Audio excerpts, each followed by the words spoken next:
देश दुनिया की तमाम खबरों के साथ एक बार फिर हाजिर हैं। जल शक्ति मंत्रालय के साथ ब्रह्मा कुमारीज ने साइन किया एमओयू।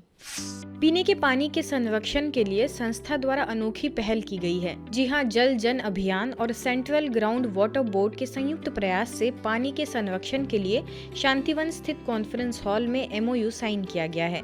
इस अवसर पर ब्रह्मा कुमारीज की ओर से संस्था की अतिरिक्त मुख्य प्रशासिका राजयोगिनी बीके संतोष दीदी, संस्था के कार्यकारी सचिव बीके डॉक्टर मृत्युंजय, तो वही जल शक्ति मंत्रालय के सेंट्रल ग्राउंड वाटर बोर्ड की member TS Anitha Shyam, regional director PK Tripathi, वैज्ञानिक डॉक्टर राकेश कुशवाहा, वैज्ञानिक प्रवीण कुमार ने इस एमओयू को साइन किया। इसकी और जानकारी लेते हैं बीके डॉक्टर मृत्युंजय भाई से। जल हो तो जीवन है, जल हो तो पशु प्राणी पंछी सबका जीवन है।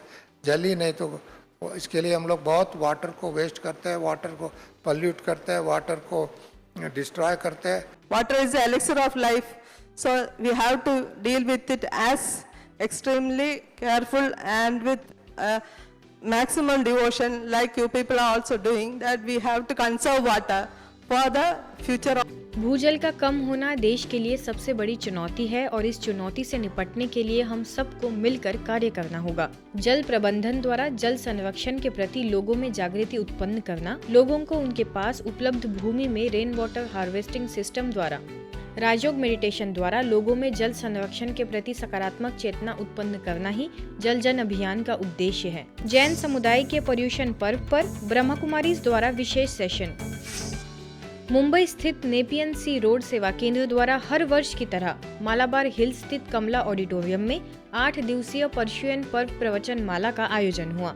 इस इवेंट में स्थानीय कई गणमान्य लोगों समेत जैन समुदाय के लोगों ने भी शिरकत की। अवसर पर कलीना सेवा केंद्र से राजयोग शिक्षिका बीके नीना, विलेपार्ले सेवा केंद्र से बीके नम्रता, कर्नाटक से बीके वीना ने अलग अलग विषयों पर सभा को मार्गदर्शित किया। प्रख्यात इंडस्ट्रियलिस्ट डॉक्टर मंजू लोढ़ा, पूर्व एमएलए अरुण गुजराती, राजभवन के एडमिनिस्ट्रेटिव हेड उमेश काशीकर समेत विशिष्ट लोगों ने संस्था के कार्यों की सराहना की। सेशंस के अंत में सभी को राजयोग का अभ्यास भी कराया गया। मध्य प्रदेश राजगढ़ के ब्यावरा स्थित शिव वरदान भवन में आओ करे स्वर्णिम भारत का निर्माण विषय के तहत विश्वकर्मा जयंती के उपलक्ष्य में कार्यक्रम का आयोजन हुआ। कार्यक्रम में मुख्य अतिथियों में शिखर निर्माता जमनालाल, समाज सेवी मांगीलाल, ठेकेदार अमृतलाल गौड़, मूर्तिकार राजेंद्र कोक्सिया उपस्थित रहे। स्थानीय प्रभारी बीके सुमित्रा ने अपने वक्तव्य में कहा कि विश्व के नवनिर्माण में शिल्पकार एवं विभिन्न क्षेत्र के निर्माण कार्य से जुड़े कारीगरों की बहुत महत्वपूर्ण भूमिका होती है। राजगढ़ की प्रभारी बीके मधु ने कहा कि जब तक हम गुणों को धारण नहीं करेंगे, स्वर्ग की परिकल्पना साकार नहीं हो सकती। बीके कविता द्वारा राजयोग का अभ्यास भी कराया गया। करीबन 40 शिल्पकारों ने इस कार्यक्रम का लाभ लिया। सुंदर सुंदर मूर्ति का निर्माण करते हैं, सुंदर सुंदर मंदिर का निर्माण करते हैं, लेकिन उसका निर्माण करने के साथ साथ अपने अंदर का स्वमान को भी श्रेष्ठ बनाकर रखना, कि हम वो श्रेष्ठ हैं जिसके द्वारा इतनी सुंदर देवी देवताओं का निर्माण होता है। ये दुनिया के सबसे पहले इंजीनियर शिल्पकार थे जिन्होंने भारत में ऐसे अनेक अजूबे तैयार किए हैं। उनको देखने के लिए आज पूरा विश्व, पूरा भारत लालायित हो जाता। पंजाब मोहाली स्थित नेशनल पब्लिक स्कूल में positive attitude and self esteem विषय पर विद्यार्थियों के लिए विशेष सेशन रखा गया। बैलेंस, आर्ट ऑफ लिविंग जैसे अन्य विषयों पर भी सेशंस हुए, जिसमें राजयोग शिक्षिका बीके मीना, बीके अदिति द्वारा सभी को मार्गदर्शित किया गया।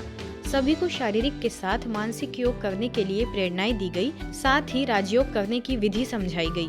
करीबन 300 विद्यार्थियों ने प्रतिदिन राजयोग करने का दृढ़ संकल्प किया।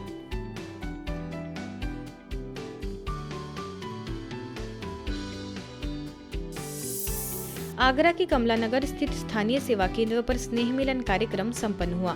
स्थानीय प्रभारी BK Sheela, BK Ashwini, BK Kavita भी कार्यक्रम में मुख्य रूप से उपस्थित रही। अवसर पर आगरा जोन की वरिष्ठ बीके बहनें भी मौजूद रही। राजयोग की विधि और सिद्धि पर मंथन किया गया, साथ ही परमात्म छत्र छाया में रहने के लिए सभी से आह्वान किया गया। कार्यक्रम में सभी बीके सदस्यों ने सामूहिक योग किया एवं विश्व शांति की कामना की। आज की खबरों में फिलहाल इतना ही। देश दुनिया की तमाम खबरों के लिए देखते रहिए मधुबन न्यूज।